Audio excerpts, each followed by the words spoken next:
Annie Adams Feldemeyer? Okay. Okay, we do not have a quorum. So we will go ahead and skip to the changes to the agenda. I guess we'll discuss that, and then we'll probably adjourn the meeting. Okay, thank you very much.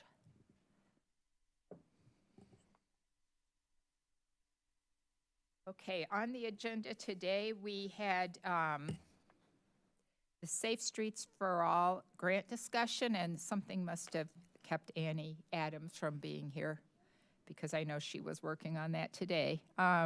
The UIC campus bicycle update. Sarthak, do you want to give us a quick update on that? It's supposed to be UIUC Campus Bicycle Master Plan update, and because we are working on a bicycle master plan update for our campus, the original or the previous one was published in 2014. We are working on getting the final draft ready and sent out for public input this week, so people might hear about it soon. Will it be posted on a website then? There will be, it will be posted on a website, and we will be sending it out via email, newsletters, and other means of communications. So there'll be student involvement There also? There will be student involvement, student, faculty, staff, community members, and we will also be sharing it with like state agencies like Ride Illinois, and we will be sharing it with League of American Bicyclists and Association for Pedestrian and Bicyclist Professionals. So it's been 10 years, and is that kind of the plan to do an update every 10 years? Yes, that's one of the goals or objectives listed in our previous plan, that we should update every 10 years, which we will continue to do. Okay. Yeah. So you'll be ready to present next month then? Yes, I will be presenting next week. Okay, so next month. So it should be called the, is the title correct as the item, UIUC campus? I would call it 2024 Campus Bicycle Master Plan Update. Master plan update, okay. And UIUC, that's okay, okay. Technically, we don't, they've told me so many times we should not call ourselves UIUC. We should call ourselves either Illinois or U of I or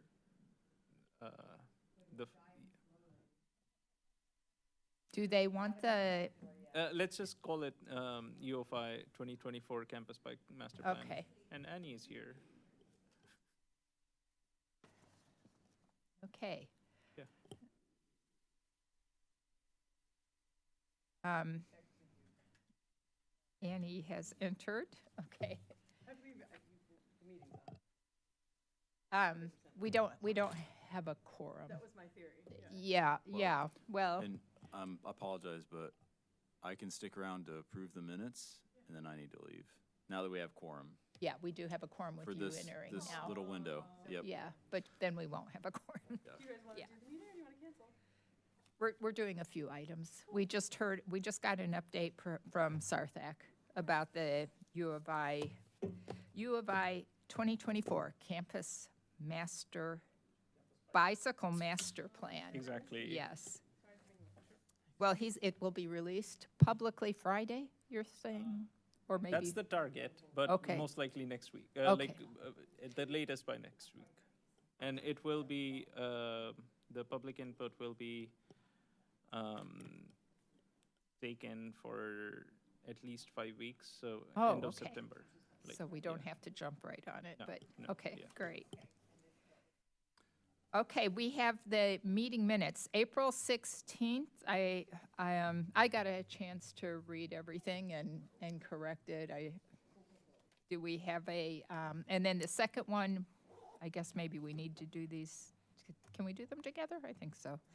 You corrected University or Cunningham to University Avenue on the You FC. sent in the correction. I saw Yeah. that you sent it in. Yeah, yeah, so what Nancy had noted on the April 16th minutes was that on item FC, it should say, IDOT had a meeting regarding a shared use path on the north side of University Avenue from Maple Street to Ambucks Park. So I've Okay. made that note on my copy. Okay. And then I looked at the July minutes, and other than what Michelle has already noted, that Annie and I were switched in a couple places, both in the unfinished business #1 and also at the very end, the call for agenda items. That was me rather than Annie. So I have to say, I think Michelle is doing a wonderful job on these minutes. She is really putting That's in very there nice, what you thank you. need to know which meeting this was discussed at. And, Thank know, you, with, Michelle. yeah, with Oh, the that's very addition of YouTubes, it's possible to recover everything. It's great. Okay, so I've got the corrections on the July as, let's see, item E1. Basically, every instance of Audrey put Annie instead. And then on item I, it should be Audrey instead of Annie. Right. Okay, very good. So, Okay. yeah. With these corrections, do we have a motion to approve the minutes? So moved? I will second it. All in favor, say aye. Aye. Aye. Any opposed? Same sign. Okay, the minutes are approved. And we're talking about having a change to the agenda to, do you want, well, we can't vote on it, so do you want to discuss the Safe Streets for All even without a quorum a little bit? Okay. Okay, And then all right, my thank you very apologies much. for leaving early. Uh-huh.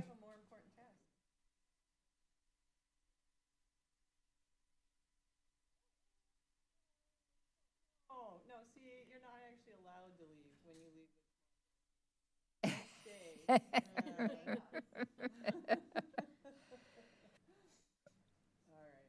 Okay, so we can have a, does it, well, then we might as well go through public input and commissioner communications. Did anyone, this is not just plain announcements, this is anything else that you might want to talk about at more length. Anyone? I definitely have something. Okay. I rode my bike to the Kickapoo Rail Trail this weekend, and vehicles were behaving very poorly. And I would like for BPAC, if there's any way we can figure out ways to make the path to the Kickapoo Rail Trail safer for the pedestrians that are walking alongside it and the way people are biking on it.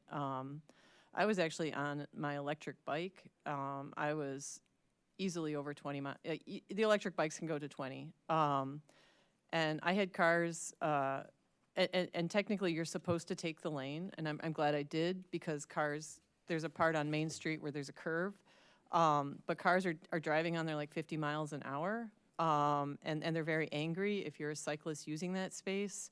And on Washington, it's the same situation.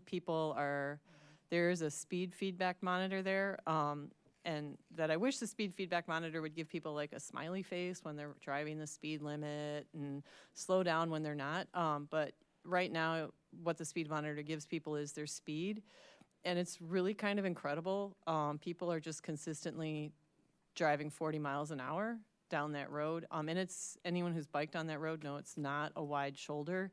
So if we are asking children and parents, this is the advised route to the Kickapoo Rail Trail, I really think if we could find a way to slow speeds on those routes, it would be in all of ours best interest. So I don't know if that's an agenda item or how we'd want to talk about that at some point, but I feel like there has to be solutions. I do know we did discuss, right now, the speed limit on both on the route there is 30 miles an hour. I do think that there are other options, and I suspect there are other ways, things we could do temporarily to the roads to make safer passage for people who are not in automobiles. And as we do know, someone was killed in that area. So we're pretty much just waiting for another person to get killed in that area. And I was following the rules of the road. I was doing everything right, and it was absolutely terrifying. Yeah, it was terrifying, and people were outrageous, and I was stunned. And I'm on a very big, powerful bike. So You said the speed limit is 30 miles an hour. Isn't it 35 there? It's 35. I think on Main Street it is 35, especially once you move, once you go past the railroad, I think, if I'm not wrong. past like Smith, like that. I think so. Okay. Even think so. before then, I think it's 'Cause right there's that- past Ilias. I mean, there's a blind curve there where I've seen, as a cyclist, I've seen cars pass other cars on the blind curve. It's, Well, 35 is above the residential speed limit. It's something that if it should be in our ordinances as an exception, and it is not. So it may be not really legal. It's a question of whether it's legally grandfathered in, because that street was inherited from the county. And so they just kept it at 35, but they did not put it in the ordinance, which is, it should be in the ordinance. So this is a topic that we could focus on. We had previously, as you guys may remember, Bill Brown presented, were you here, Sarthik? Bill Brown presented on the KRT study, the options for how to get there, and suggested that we revisit one that focused on a bike path to going down Main Street to get there to help address some of these deficits. I just drove there this week myself and saw at least 2 pedestrians just basically in the street, walking on the right side instead of the left. I was not happy, to see that they didn't have any choice. So, I think, isn't the bike lane kind of ends right after Weaver Park, or does it? Okay, yeah. yeah, you can bike on the sidewalk, and then you can join. There's a little bit of there's a bike path for just a little bit. And so the area that is of most concern is the area that has no bike path. And again, like, there's no reason why we couldn't, I feel like we couldn't put our heads together and come up with some temporary spaces for people to be able to walk and bike. Even shared use would be fine. Flexi posts would be fine. We don't have to redo the sewage. Those streets are plenty wide. Yeah. They are wide enough. well, Safe Streets for All demonstration grant. I mean, I know you didn't put this as one of the examples, but those were just examples. This is something that we could definitely apply for. And I also think we need to actively figure out some solutions, and I really think we need to get these solutions in play sooner rather than later. I mean, it's bad. Like, it really is bad. I was just stunned. I was just stunned. Okay. I'm trying to Google to see if the speed limit's 30 or 35, because I can Google map it. I'm gonna look. Oh, I can At least tell you. yeah, I've I seen think it many it is 35 in the area that you're talking about. So the area without the bike lane Yes. with the blind curve is 35 miles an hour. Wow. For sure. And then you can imagine, like, as a car driver, you're seeing 35, so you're going to go 42 or 44. And that's where the person was killed Yeah. also. And then it also opens up into that space outside of Weaver Park, the trailhead, which is, it opens up into that area outside of Weaver Park, which is 4 to 6 lanes, right? Remember, that big space, like where that crosswalk is supposed to be, outside of the trailhead. You know where the Weaver Park trailhead is? So you take that curve. There are bike lanes there, but it opens up into this massive space for the cars. So it just keeps giving them more and more opportunity to want to drive faster. Yeah. I really feel there are just some simple things we could do to make it safer for again, I always see people walking, pushing children. And also, I know many parents who tried biking there once with their kids and will never do it again, ever. Well, I wonder if we should think of an action item to have, we can't vote on anything official, but yeah. Yeah. About ideas. Yeah. Could be like a future idea agenda. Yeah, we did have the one discussion, but I agree that more needs to be done because there hasn't been any action of any kind. And there was several efforts to take action. The traffic commission basically wasn't meeting. I know the police officer who stopped to help that victim tried to attend a traffic commission meeting to advocate for a lower speed limit. They were never meeting because it was during the pandemic, so, yeah. Okay, Yeah, Yeah. go I ahead. have two things. One, I would bring it to the traffic, I think that would be a good idea. But also, this is somewhat off topic, but I think it's another good reason why we should have license plate readers in Urbana. Just, in places like that, or at dangerous intersections where we have accidents, I think, among other areas that maybe are high crime areas, I think it would be a good idea to have those license plate readers for times of crashes. Well, I will say that wasn't a hit and run at all. The woman definitely stopped and took care of the victim. But the thing, if there were license plate readers, I could at least have written down the time, told the police people were driving I took the lane, people were recklessly driving around me, and they would be able to at least notify those drivers that's an inappropriate speed limit for that space. But we do need to redesign those spaces. People, as much as I'm for police, touch pointing people, we really do need to redesign those spaces to make them successful. And I do feel we can do it in a way that won't cost a ton of money. Yeah, and could I just agree be- Let's with put it that. on the agenda and discuss it when Yeah. we can really Yeah, let's do actually that. take an action thing. Okay. And when we got everybody here, when we've It got could more. just be as simple as like maybe a road diet in that area, Right, but let's, because it's just paint. Well, also, there is evidence that just changing the signage helps. Yeah. One thing that's really terrible about the way speed studies are done is they discount they want free-flowing traffic when they do a speed study, so they discount what are called packets. One person doing the speed limit with two cars behind him, like, a train, they call that a packet and throw that out. So therefore, they're biasing the speed study to omit the people who are obeying the law because it's not free-flowing traffic, which is one of the many outrageous, problems with the 85th percentile. It's nuts. That is exactly what signs do. So if you do a speed study correctly, what they found is, yes, the speed limit does go down, especially the deviations, even without enforcement. It actually does have an impact. Which makes it more egregious if the sign said 50 miles, they were going 50 miles per hour, and you could see it. What do you mean? Well, Annie said that there was a speed sign there that said 50 miles per hour, isn't that right? no, not there. Oh, not there, oh, sorry. Right, I mean, that's Okay, any other public input or commission? Well, we don't have public commissioner communications. I do have one question. On the news last night, I saw, just in general, I saw on John Street in Champaign, it looked like they're taking away the bike lanes, and they are just putting in a wide middle strip down the center of the road between I don't think there've been Russell bike lanes and there. something in Russell. Yeah, they don't have bike lanes there. They said they looked into whether they could put them. So did- they've never had they- them there? They have ages ago.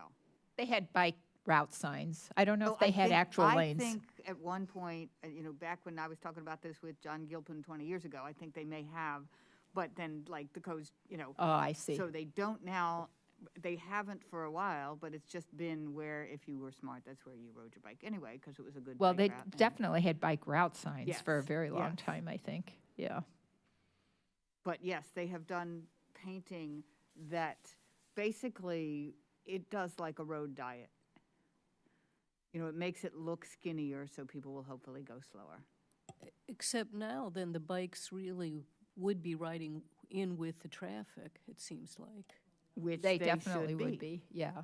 They would be, bikes may use And full should. lane. It's Yeah. not wide enough to be safely, I mean, like, no cars can be parked there. You know, it's not wide enough to be safe being a curb hugger, because they'll pass you close. And so the paint job means that cars will have to cross it, and every day I experience that if they have to cross the line, they give you a lot more room. Okay, thank you. Yeah, and it's funny, because like, I'll be like, why are they buzzing me? Oh, I'm close to the side. Well, I'm thinking that maybe they'll be more reluctant to actually cross it because it is a big, heavy-duty thing. It looks like a median. I'm thinking they will be forced to go behind you. Imagine that, and, you know, for the duration Right. of that. Mhm. And I thought they were short pieces, but I haven't gone out and looked at it. I don't know how long they run, those median. They're sort of like painted fake medians, yeah. Yeah, it was on the Channel 3 news Oh, in the okay. last night or But two. yeah, it's not a huge, long, I thought it was shorter Yeah. pieces. Yeah. I might just have to go check it out. Thank you for bringing that up. Yeah, it's one of the interesting things is, yeah, driver behavior when they're confronted with not enough space in the lane. Okay, I did get a suggestion from the public that I'll go ahead and state here, even as a commissioner communication, though it's kind of public input, from Cynthia, who asked that the city consider fixing the timing at Windsor and Race so that a bicycle can actually cross when there are a single unit standing there. Have you noticed also, Sue? The very short time. Yeah, it's incredibly short. It goes like a flash. Really? Yeah, out here crossing, you get, At Illinois and Vine? yeah, you get 10 seconds. Oh. So if I'm going across and I know the sweet spot to make it trigger, I better be moving, because it's going Oh. yellow by the time I'm through. And I counted, it's 10 seconds. Okay, so it sounds like it's more than one location, but of course Windsor is very wide. Crossing that, I have been quite astonished to see the light changed while I'm halfway across. But that's on bike. The response that she received from Public Works was that they could use the pedestrian button to have a longer period, but she suggested that was really a poor idea. Drivers don't expect to see a bike come shooting out of the crosswalk, which they would have to do besides the inconvenience to the cyclist. And like out here, they told me the same thing, and I would literally have to go across, hop a curb, go around the curb part and hit it, and then have to watch all the right hand. I mean, it's egregiously bad design. You're talking about Right here. Vine in Illinois. Yeah. And that's where Cynthia will say, well, just go right and take the left over there. But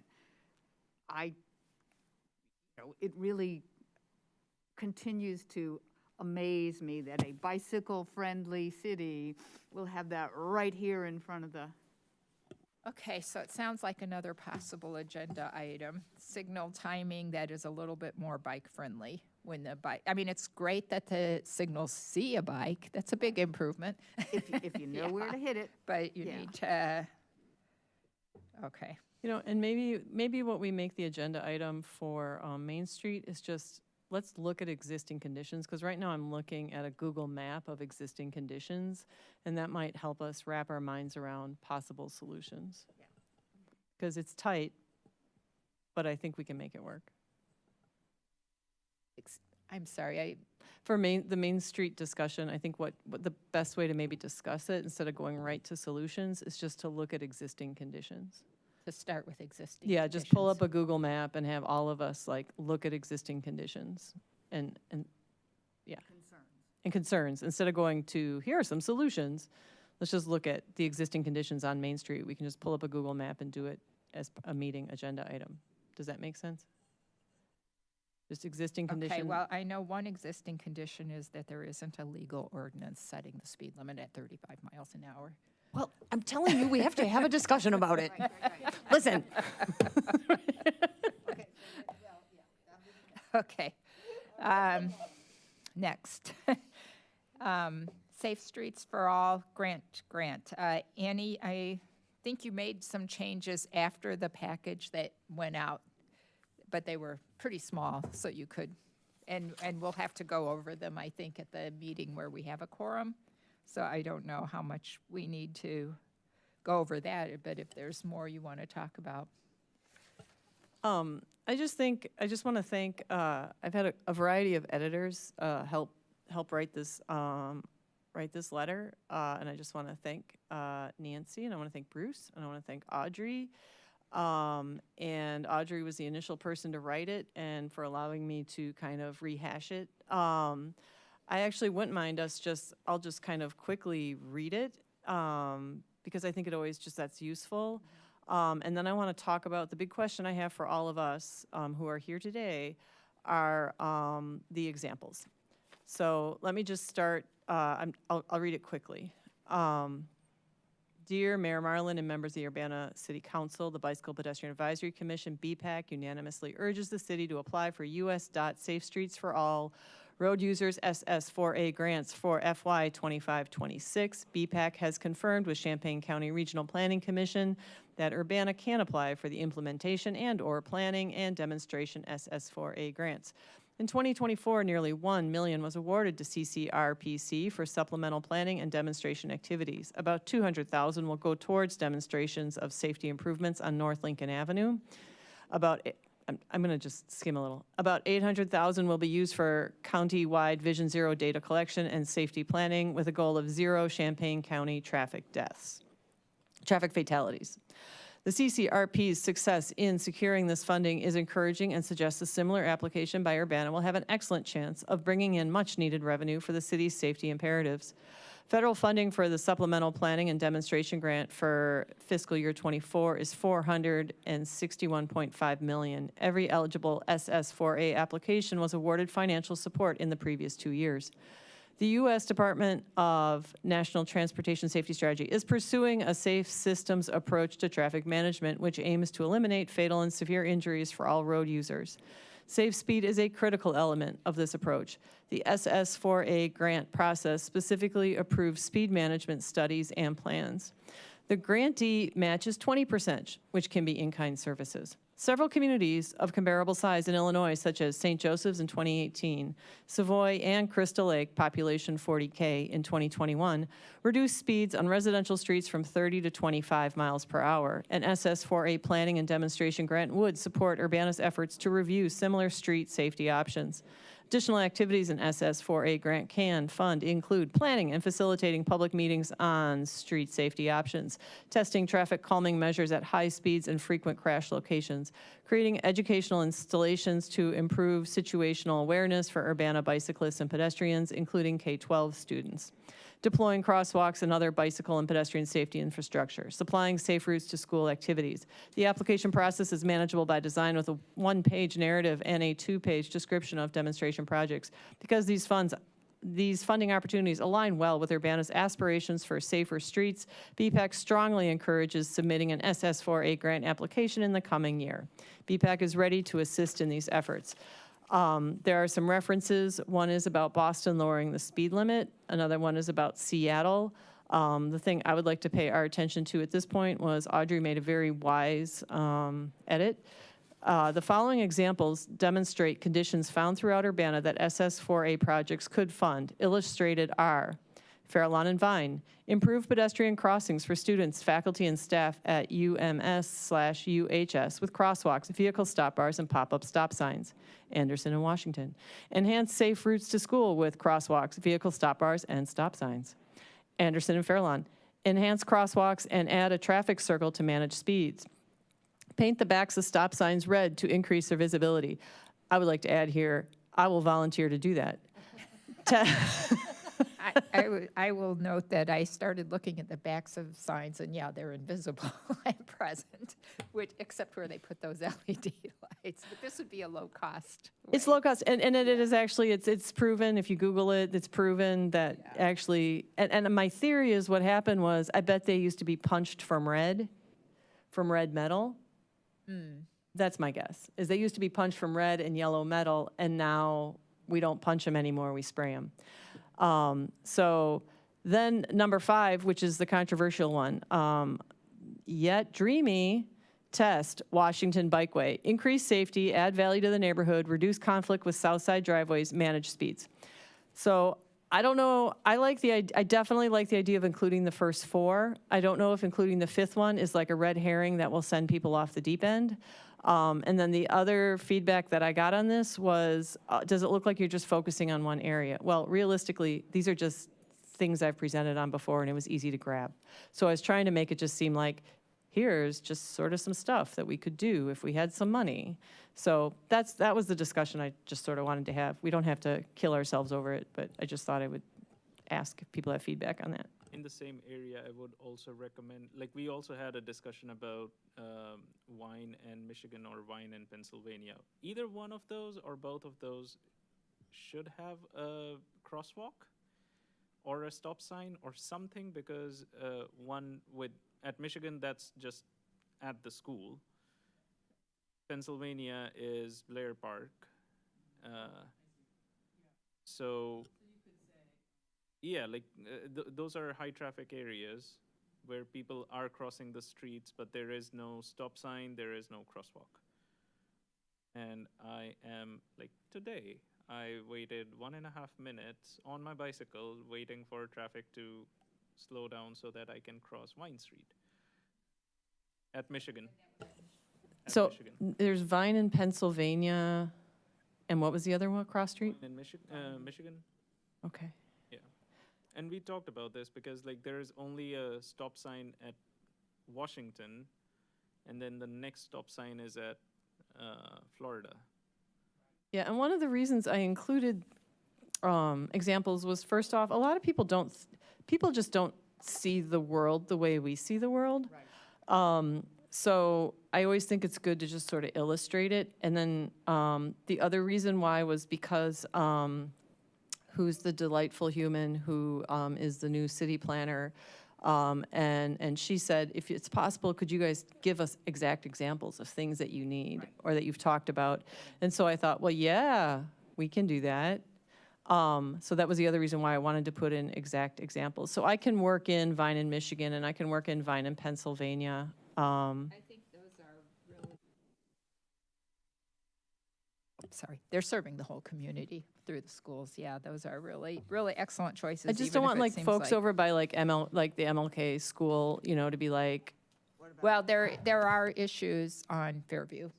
Yeah, so, and I don't know, I haven't checked. I don't know if John looked into putting LEDs on I know they actually went to the Traffic Commission about people not stopping at the stops there on Fairview.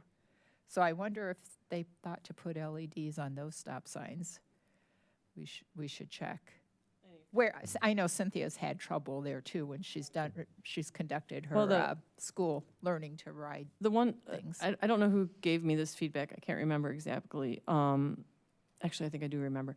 But what the feedback that I got was, will this send people? We don't want people distracted by the discussion of exactly what needs to be done. We want the discussion to be, hey, yeah, we really need this. This is great. Let's do it. Yeah, that is a concern.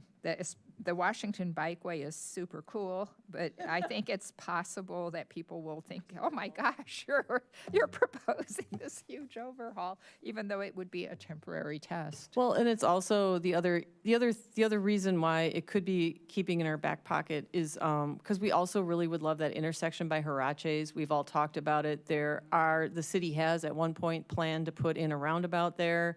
The city roundabout. Yeah, and the city has purchased all the property around there. So and so obviously the Vine and Washington example, what is that? What's that? Yeah, the Washington Bikeway example would need that roundabout. You would need to actually do that to make that safe infrastructure for all the road users. So maybe we just keep that in our back pocket and do a full discussion, because it would be really great, I think, to bring up to redesign that whole area and get that whole area working properly, like that Cottage Grove intersection that, I've been talking about for 7 years at this point. it would be so delightful to get those spaces worked up. So maybe I take number 5 off, and I don't want to so much just continue to like beat people over the heads with crosswalks and stop bars, but let me think about how I can work in Vine in Michigan, Vine in Pennsylvania. Let me just think about how I can do this a little better, and that's it.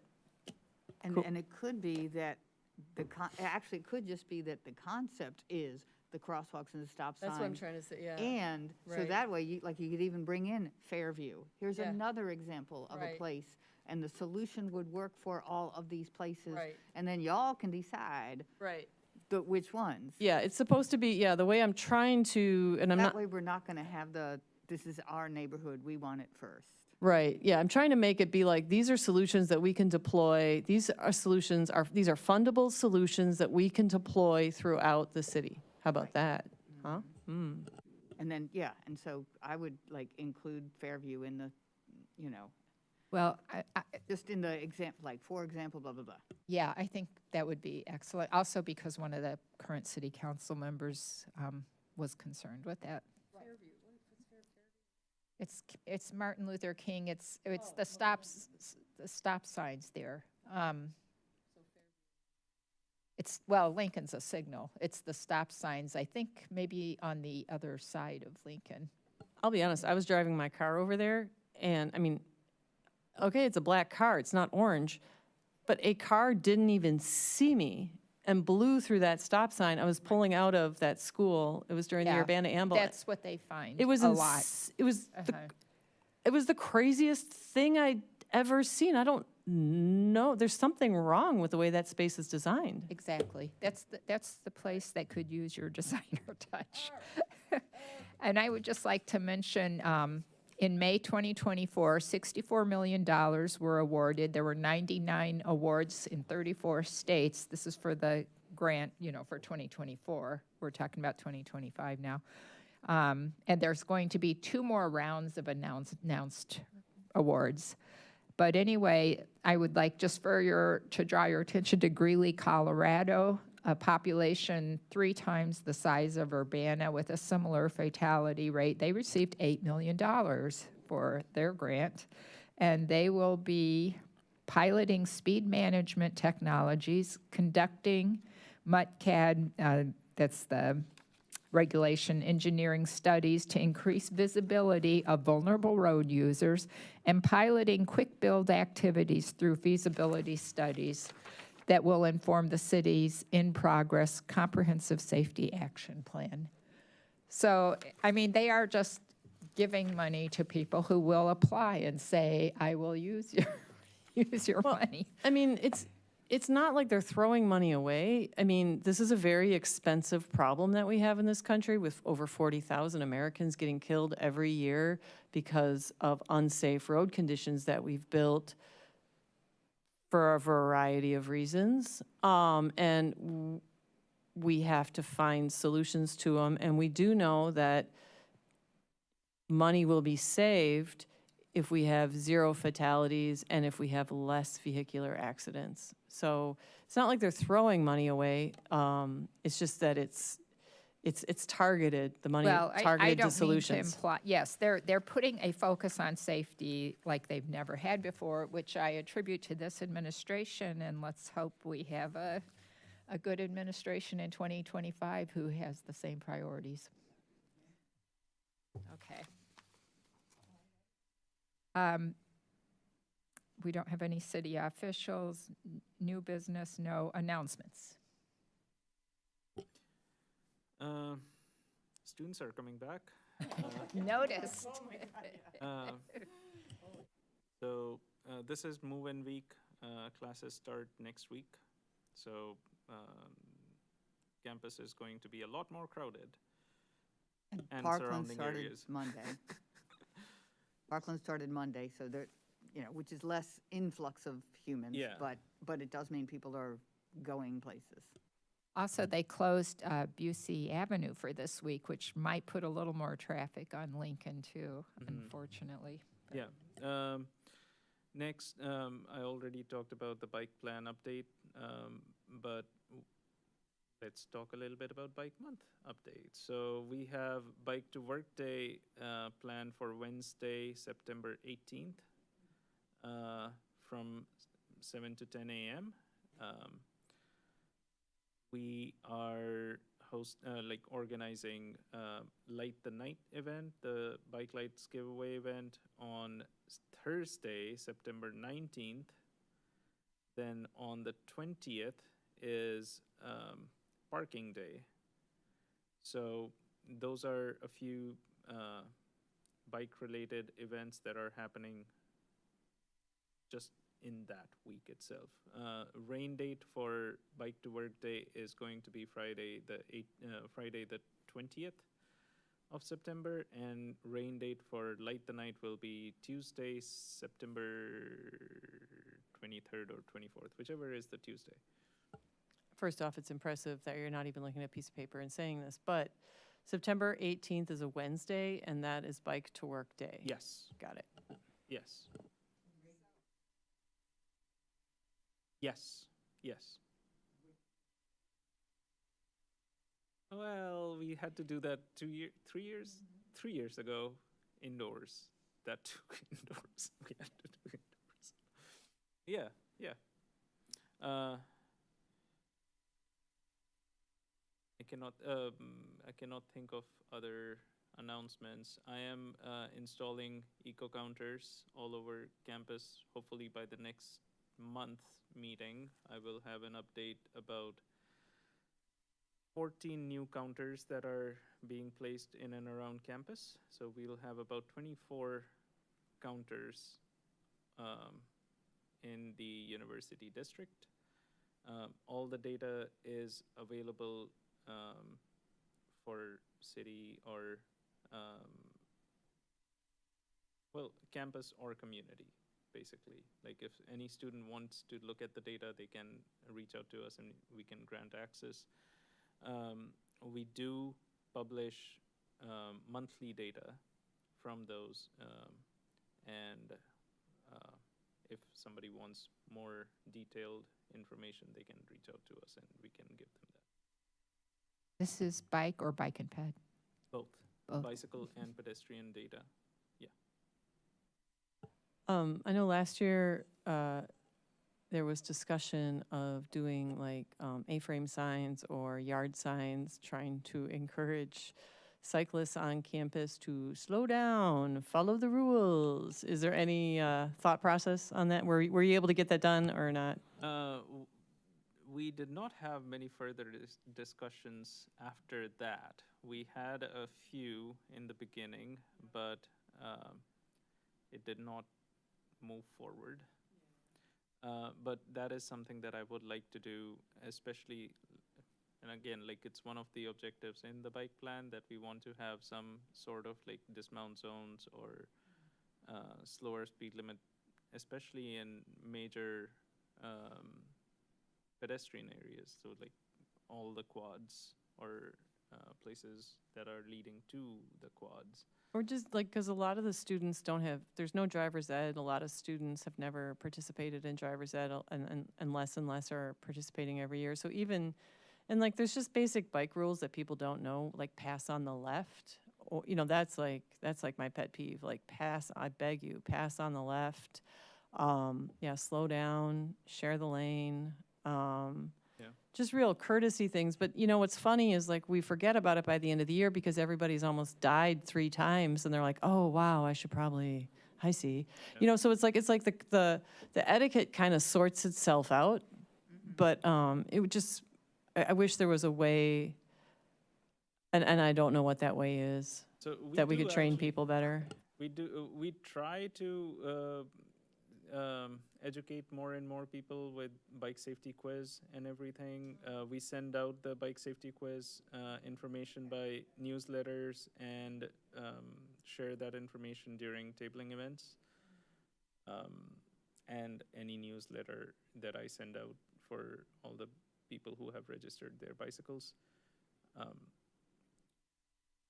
But again, like how many people actively follow those things is a different story. And they're getting so much. Yeah. I mean, it's just like, how many millions of things are they being told? Yeah, yeah.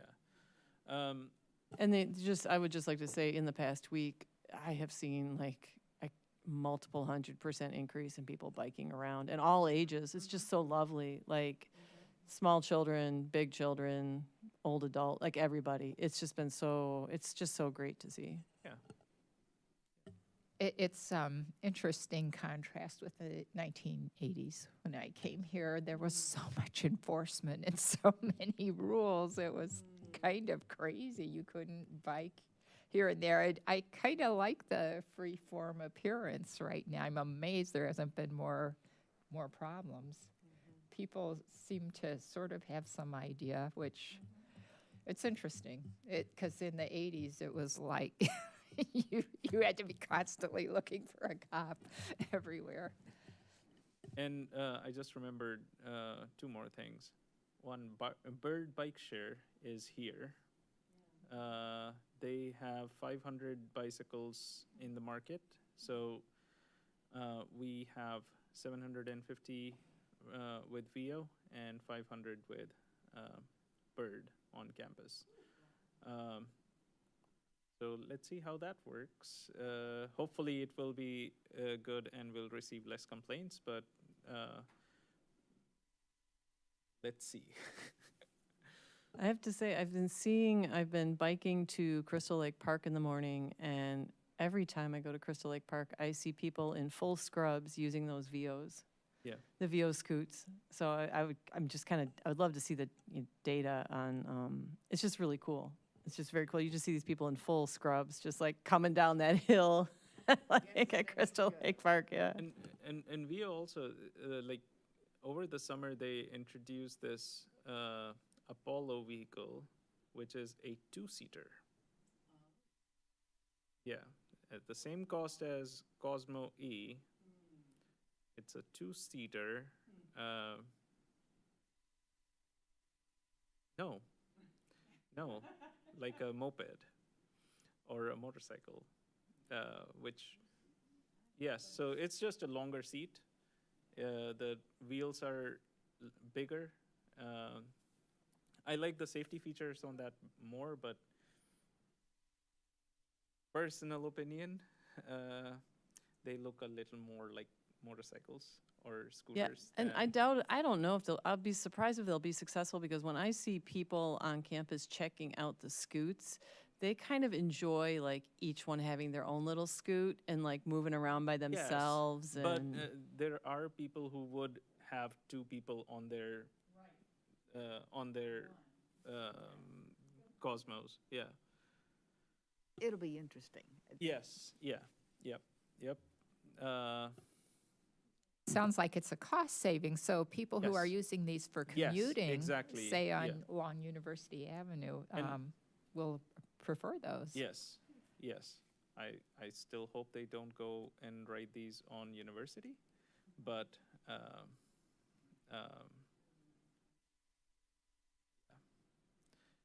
I can say many things about the IDOT installation on University Avenue, but the sidewalks are nice, yes, and they can ride those legally on the sidewalks, and almost, like once you go east of Wine Street, that's where I'm scared. Wheels. Well, there's been a change in truck traffic on University Avenue, and the engineers at IDOT said they will be doing a new traffic count study, which might change the bike level of service to a level that everyone would agree merits bike lanes.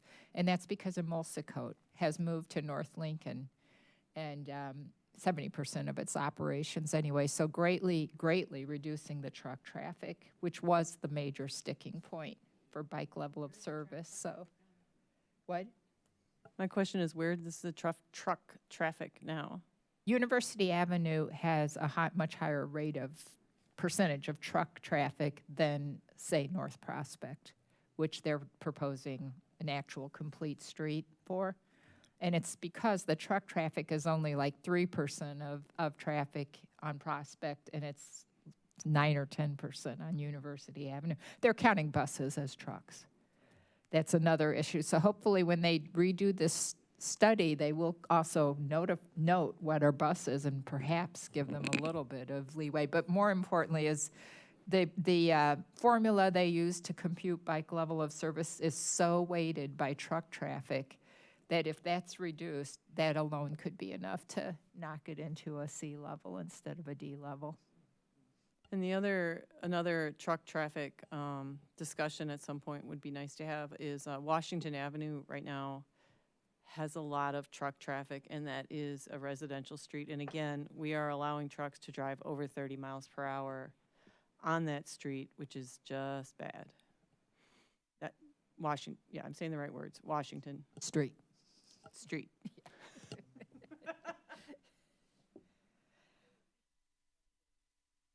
Have anything else? The abandoned bicycles project, we removed 260 bicycles this year. And we are now in the process of returning those bicycles or as many students would actually send me proper information. Like, yesterday I received an email from a student saying, I had a gray silver bicycle parked between PAR and Sigma Nu. Me too. And I do not know the make or the model of the bicycle. It was not registered, and what was it? I asked for a picture, sends me a picture of a wheel of some bicycle. And I'm like, I cannot tell you anything from this. And they basically wanted me to take them to the storage unit to show them all the and pick a bicycle. I was like, not happening. But so if people tell me what the make and model were, where they had left it, if they have serial number, great. If they have the bicycle registered, then it will be easy for me to find their bicycle. What percentage of the bikes you recovered were registered? About 10%. Oh, just 10%. Only And I 10%. thought it's required to Is, register. so if somebody wants to claim their bicycle, they have to register it. Ah. Because we don't enforce, we don't go out to the bike racks and enforce like, hey, your bicycle is not registered, so here's your $25 ticket. Yeah, but you should. I know, my bike's not registered. I know, I'm one of the people. Yeah, You're an outlaw. but that's the reason. The bike registration is actually for all residents in Urbana-Champaign, Savoy, as well as the campus. So, yeah, we are in the process of, or we are starting the return of bicycles. Hopefully, we will have more than 10%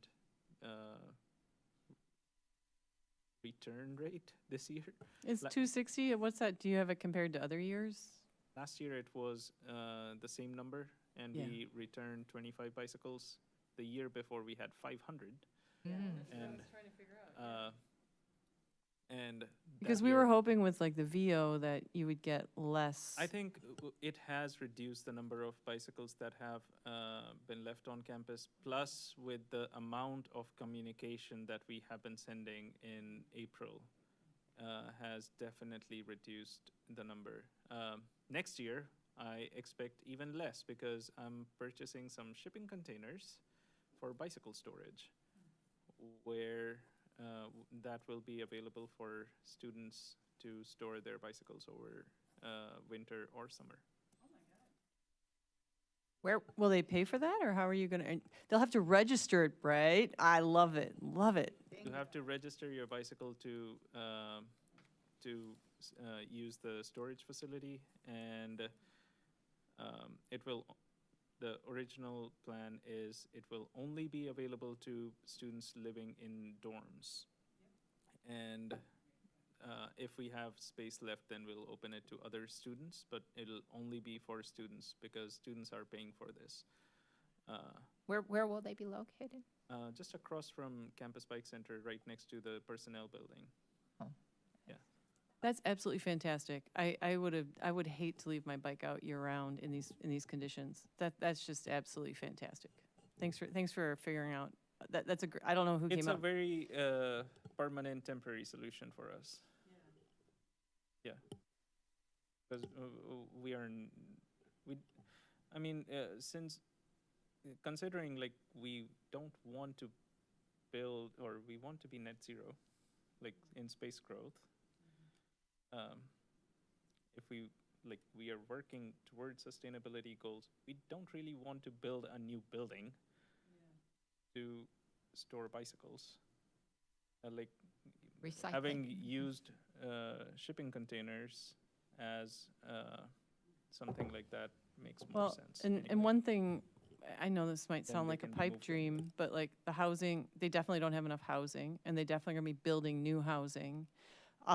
So it would be cool if when they built that new housing, they allowed for space in the basements for, because what would be, I mean, obviously what would be ideal would be people could check their own bike in and out, like you wouldn't, because the problem with shipping containers is you're not gonna be allowed in or out. Yeah, There's yeah, gonna yeah. have to be this whole human process, which is just really time consumptive and expensive. It would, and I have a fantasy that, I mean, there's lots of parking ramps all over campus. Like, I always imagine like converting one level of those parking ramps to, bike parking.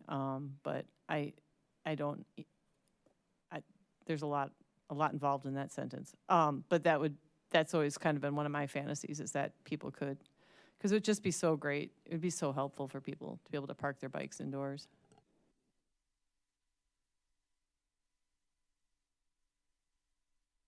I think those are all the things that I wanted to announce. Okay, and we have several agenda items for the next meeting, so unless we have any other additions, I will adjourn this meeting. Thank you. Thank you.